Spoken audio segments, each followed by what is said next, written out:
जिन्नात का हमारी जिंदगी में अमल दखल है, बीमारियों की शक्ल में, गुनाहों की शक्ल में, वबाओं की शक्ल में, और मुश्किलात और मसाइल की शक्ल में, कहीं कहीं तामुन और मदद की शक्ल में, ज्यादा मसाइल की शक्ल में।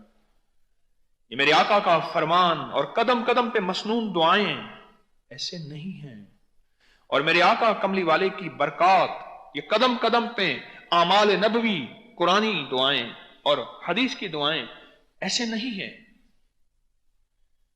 जिन दुआओं से पहले आऊज़ बिल्लाह आता है, उन दुआओं में सारी की सारी हिफाजत है कि मौला ये लगता है कि कोई मुझे चीज समझ आ रही, कोई चीज मैं स्मेल कर रहा हूं। जैसे हम वो कहानियों में पढ़ते थे ना, एक शहजादी को छुड़वाने के लिए गया तो एक देव ने देखा तो देव कहने लगा आदम बू आदम बू आदम है, छोटी कहानियों में पढ़ते थे।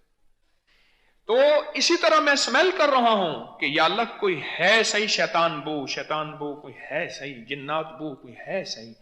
इन दुआओं से पहले आऊज़ु बिल्लाह, मौला मैं तेरी छतरी, तेरी हिफाजत, तेरी किफायत, तेरी किफालत, तेरी मदद में आता हूं। मुझे पता है मैं बेबस हूं, तू बेबस नहीं।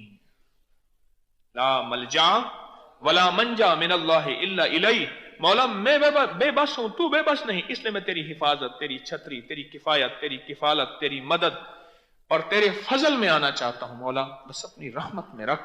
आऊज़ु बिल्लाह जहां भी आता है, आऊज आते ही ऐसे है जैसे बच्चा गिर रहा, अम्मा अम्मा कहता है, अम्मा अम्मा कहता है, और मां उसे गिरने नहीं देती और जाके अपनी बाहों में ले लेती है और उसे प्यार करती है।